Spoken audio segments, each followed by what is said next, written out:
मुझे प्लेटफॉर्म पर कुछ भी अजीब भूतिया महसूस नहीं हुआ, तो मुझे लगा कि शायद वो सब मेरा वहम होगा और मैं उसे भूल गया। लेकिन एक रात जब मैं प्लेटफॉर्म की बेंच पर झपकी ले रहा था, उस दिन भी स्टेशन पर कोई पैसेंजर नहीं था, पार्किंग भी खाली पड़ी हुई थी। तभी मुझे पायलों की छन छन सुनाई दी। मैंने मुड़कर देखा, एक लाल साड़ी पहनी खूबसूरत औरत घूंघट ओढ़े प्लेटफॉर्म की तरफ बढ़ रही थी। उसका सिर्फ नाक के नीचे का चेहरा दिखाई पड़ रहा था। उसकी नाक तीखी थी और रंग गोरा था। वो प्लेटफॉर्म के कोने पर आकर खड़ी हो गई। मैं पीछे से उसे निहार रहा था। तभी दूसरे ट्रेन की हॉर्न की आवाज सुनाई देने लगी। वो औरत ट्रेन की तरफ देख रही थी। ट्रेन पास आई और प्लेटफॉर्म के पास आते ही उसने प्लेटफॉर्म से ट्रैक पर छलांग लगाई और वो चलते ट्रेन के नीचे कुचल गई। ये देख मेरी चीख निकल गई। वो एक मालगाड़ी थी, इसलिए वो स्टेशन पर रुके बगैर वहां से तेजी से चली गई। मुझे कुछ भी समझ में नहीं आ रहा था। मैं प्लेटफॉर्म के कोने पर गया। ट्रैक पर उस औरत की कटी लाश पड़ी हुई थी। उसके कटे हुए शरीर के टुकड़े जैसे हाथ और पांव तड़प रहे थे। वो देख मेरे रोंगटे खड़े हो गए और मैं सुरेश की तरफ भागते हुए चला गया। सुरेश, जल्दी चल, एक औरत ट्रैक के नीचे कूद गई। वो ट्रैक पर मरी पड़ी है। क्या? औरत ने ट्रैक के नीचे छलांग लगाई? हाँ, लेकिन कब? अभी अभी वो ट्रेन के नीचे कूद गई। क्या बात कर रहा है? अभी कौन सी ट्रेन गुजरी है यहाँ से? क्या? ये क्या बोल रहे हो? अभी अभी एक मालगाड़ी यहाँ से गुजरी। क्या तुमने उसे देखा नहीं? क्या बात कर रहे हो? आज कोई भी मालगाड़ी यहाँ से गुजरने वाली नहीं थी। ये सुन मेरे होश ही उड़ गए। तो फिर मैंने जो देखा वो क्या था? मैं मन ही मन बोला, क्या फिर से मुझे वहम तो नहीं हुआ? मैंने अपने आप से पूछा और फिर भागते हुए ट्रैक के पास पहुंचा। लेकिन इस बार भी मुझे ट्रैक पर कोई लाश दिखाई नहीं पड़ी। मुझे कुछ भी समझ में नहीं आ रहा था कि मेरे साथ क्या हो रहा है। मैं सोचने लगा कि कहीं मैं पागल तो नहीं हो रहा। लेकिन फिर मेरे मन में एक बात आई, कहीं स्टेशन भूतिया तो नहीं। और फिर मेरे दिमाग में कुछ बातें आने लगी। मैं सुरेश की तरफ गया। सुरेश, सच बताओ, कहीं ये स्टेशन भूतिया तो नहीं? ये क्या बोल रहे हो? तुम सिर्फ इतना बताओ कि कहीं यहाँ कोई औरत ट्रेन के नीचे कूदकर मर तो नहीं गई थी ना? मैंने कहा। यह सुनकर सुरेश की आंखें बड़ी हो गई। नहीं नहीं, नहीं तो। वो झिझकते हुए बोला। इसका मतलब वो मुझसे कुछ तो छुपा रहा था। लेकिन मैं जानना चाहता था कि यहाँ कुछ ना कुछ गड़बड़ तो है, क्योंकि मैं पागल तो नहीं था, ना मुझे कुछ वहम हो रहे थे। इसका मतलब ये था कि मेरे साथ जो कुछ घटनाएं घट रही थी वो भूतिया ही थी। तभी मुझे पायलों की छन छन सुनाई दी।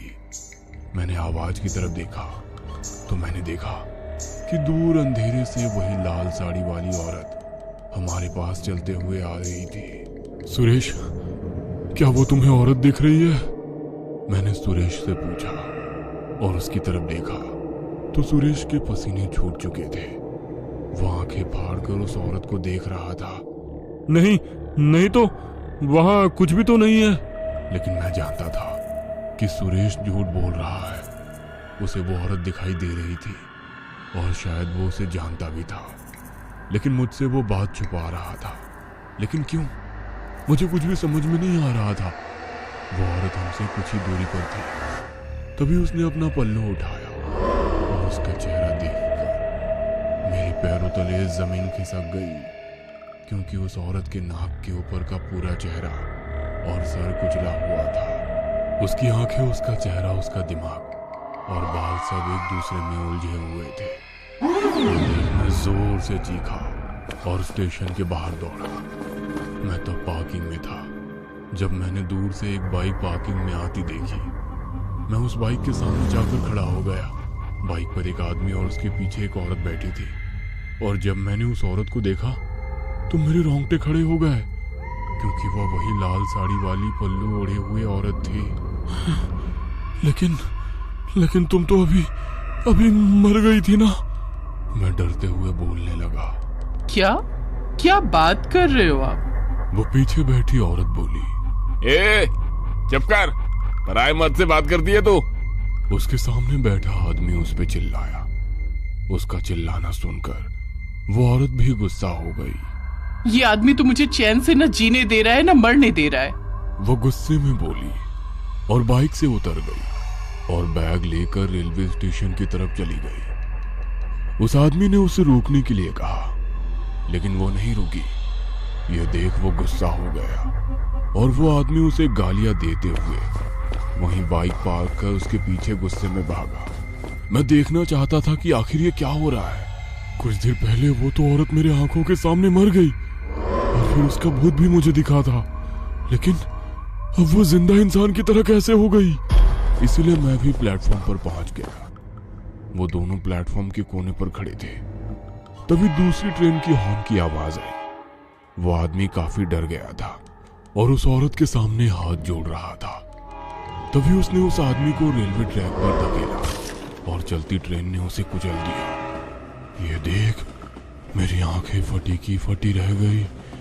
वो मालगाड़ी उस आदमी को कुचल रही थी। तभी उस औरत ने मेरी तरफ देखा और मुस्कुराई। तभी एक हवा का झोंका आया और उसका पल्लू उसके सर से उड़ गया और फिर मुझे दिखाई दिया उसका कुचला हुआ आधा चेहरा और सर। इसका मतलब वो सच में भूत, प्रेत या फिर आत्मा थी। तभी मैंने देखा कि प्लेटफॉर्म की बाईं तरफ से वो गला कटा हुआ छोटा बच्चा मेरी तरफ चलते हुए आ रहा था। दूसरी ओर से वो बूढ़ा सरकटा आदमी मेरी तरफ रोते हुए आ रहा था। तभी मालगाड़ी की सभी बोगियां वहां से चली गई और ट्रैक से उस औरत का पति भी खड़ा हो गया और प्लेटफॉर्म पर चढ़ गया। वो सभी मरे हुए लोग मेरी तरफ बढ़ रहे थे। तभी मुझे सुरेश की याद आई। सुरेश! मैं चीखा और टिकट काउंटर पर चला गया तो मैंने विंडो से देखा कि पूरे कमरे की दीवार पर खून की छींटें उड़ी हुई थी। मैंने कुर्सी देखी तो कुर्सी पर सुरेश की सरकटी लाश पड़ी थी। इसका मतलब उस आत्मा ने उसे भी मार डाला था। शायद तभी जब मैं रेलवे स्टेशन से पार्किंग की तरफ भागा था वो लोग मेरी तरफ बढ़ रहे थे। इसीलिए मैं रेलवे स्टेशन से भागा और रास्ते से भागने लगा। तभी मुझे टांगे की आवाज आने लगी। मैंने पीछे देखा तो एक सफेद घोड़े वाला टांगा मेरी तरफ ही आ रहा था। मैंने टांगे को रोकने के लिए हाथ किया और जब वो टांगा मेरे पास आया मुझे दिखाई दिया कि उसमें एक आदमी बैठा था जिसके धड़ पर केवल खोपड़ी थी, बिना चमड़ी वाली खोपड़ी। उसके हाथ में एक मैशेटी था। वो देख मेरी सांसें तेज हो गई। वो टांगे वाला भी एक भूत था। वो मैशेटी लेकर मेरे ऊपर झपटा, लेकिन मैंने उसका हाथ पकड़ लिया और उसे धक्का मारकर मैंने उसके हाथ से मैशेटी छीन लिया और फिर मैंने उसकी खोपड़ी उसके धड़ से काट दिया। मैं गुस्सा हो गया था। जब उसने हलचल बंद की तब मैं शांत हो गया। तभी मेरी नजर टांगे में रखी एक बैग पर गई। मैंने उस बैग को उठाया और उसमें उस टांगे वाले की खोपड़ी और मैशेटी डाला, क्योंकि मैं सब लोगों को दिखाना चाहता था कि सच में मैंने भूत देखे थे। क्योंकि मुझे पता था कि बिना सबूत के सभी लोग मुझे पागल कहेंगे, लेकिन मैं पागल नहीं हूं।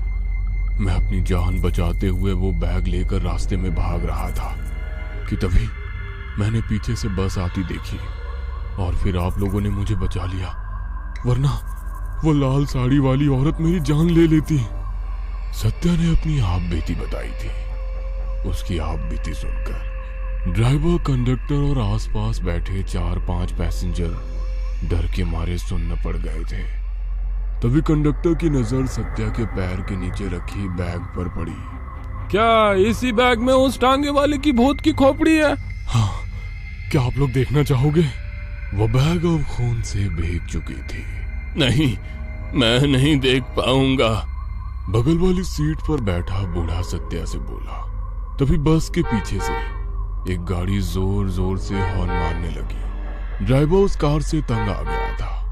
शायद वो कार वाले उस बस को रोकने के लिए कह रहे थे। ड्राइवर ने बस की स्पीड धीमी की। तभी वो कार आगे निकल गई और उसने रास्ता रोक लिया। ड्राइवर ने बस रोक दी तभी उस कार से 2 आदमी नीचे उतरे। कंडक्टर ने दरवाजा खोला। वैसे वो आदमी बस में चढ़ गए और पीछे की सीट की तरफ चले गए। कौन है ये लोग? शायद पैसेंजर्स हो। तभी एक आदमी ने सत्या की गर्दन पीछे से पकड़ ली और उसे दबोच लिया। सत्या के हाथ बैग की तरफ जाने लगे। उसने बैग उठाकर बैग खोली और उसमें से मैशेटी हाथ में लिया। तभी बस में चढ़े दूसरे आदमी ने उसका मैशेटी वाला हाथ पकड़ा और सत्या के हाथों से बैग नीचे गिर गया। बैग नीचे गिरते ही उसमें से एक आदमी का कटा सर नीचे गिर गया। वो कटा सर देख पैसेंजर्स की चीख निकल गई। बस में चढ़े 2 आदमियों ने सत्या को दबोच लिया। उसमें से एक आदमी चिल्लाया, शांत हो जाओ सब लोग, ये आदमी पागल है। कुछ दिन पहले पागल खाने से भागा था और इसने अभी कुछ दूरी पर रास्ते पर एक कार वाले का खून किया है और उसका सर काटकर बैग में रखकर वहां से भाग निकला। यह सुनकर ड्राइवर, कंडक्टर और बस में बैठे सभी पैसेंजर्स के होश उड़ गए। इसका मतलब सत्या क्या पागल था और वो टांगे वाले भूत को नहीं बल्कि एक कार ड्राइवर को मारकर उसका सर बैग में लेकर भाग रहा था। यह सुन सत्या पागलों की तरह चीखने लगा, पागल नहीं हूं मैं, पागल नहीं हूं मैं। वो लाल साड़ी वाली औरत सच में है, वो सच में है। उन लोगों ने सत्या को दबोच लिया था, जिसके बाद उन्होंने उसके हाथ पांव रस्सी से बांधकर उसे कार में बिठा दिया।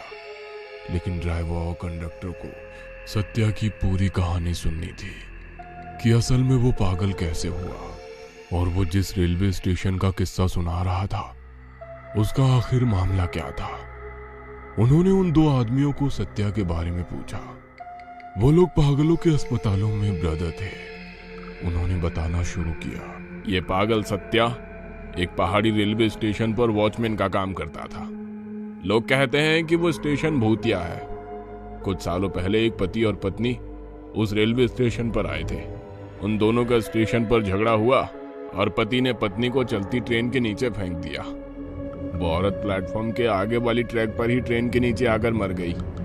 उसके मरने के कुछ दिन गुजर जाने के बाद उसके पति ने अचानक प्लेटफॉर्म से ट्रेन के आगे छलांग लगाई और उसकी भी मौत हो गई। लोग कहते हैं कि उसकी बीवी की आत्मा ने ही उसे खुदकुशी करने के लिए मजबूर किया था। सत्या जब उस स्टेशन पर काम करने आया तो उसे भी उस औरत की आत्मा ट्रेन के सामने छलांग लगाते हुए दिखती थी। उसकी आत्मा उसे भी परेशान करने लगी थी और उसे ट्रेन के नीचे छलांग लगाने के लिए कहती थी। लेकिन एक दिन सत्या गुस्सा हो गया। वो बस उस औरत की आत्मा को खत्म करना चाहता था। एक रात वो कुल्हाड़ी लेकर प्लेटफॉर्म पर आया और उसने पैसेंजर्स पर कुल्हाड़ी से वार करना शुरू कर दिया। बेंच पर लेटे एक बूढ़े आदमी का सर उसने धड़ से अलग कर दिया। एक छोटा बच्चा टंकी के पीछे छुपा हुआ था, उसने उसका भी सर काटकर अलग कर दिया। यहाँ तक कि उसने अपने ही दोस्त जो कि टिकट काउंटर विंडो पर बैठता था उसको भी काटकर मार डाला। यह सुन सत्या कार से चिल्लाने लगा, मैंने सुरेश को नहीं मारा, मैंने उसे नहीं मारा, उसे उस औरत की आत्मा ने मार डाला। उसके बाद पुलिस ने सत्या को पकड़ लिया। तब उसने बताया कि हर आदमी में उसे वो औरत दिखाई दे रही थी, इसीलिए वो हर किसी पर कुल्हाड़ी से वार कर उसे मारने की कोशिश कर रहा था। अदालत ने उसे पागल करार दिया। तब से वो पागलों के अस्पताल में ही था। अभी कुछ 4-5 दिन पहले वो वहां से भागा था। सत्या के बारे में सुनकर ड्राइवर और कंडक्टर का घसा सूख गया था, क्योंकि वो भी सत्या से बचे थे। भगवान का आशीर्वाद था, इसलिए सत्या को ड्राइवर और कंडक्टर में वो औरत नहीं दिखाई दी और वो दोनों जिंदा बच गए। सत्या अभी भी पागलों के अस्पताल में भर्ती है और उसे आज भी उस लाल साड़ी वाली औरत की आत्मा दिखाई देती है।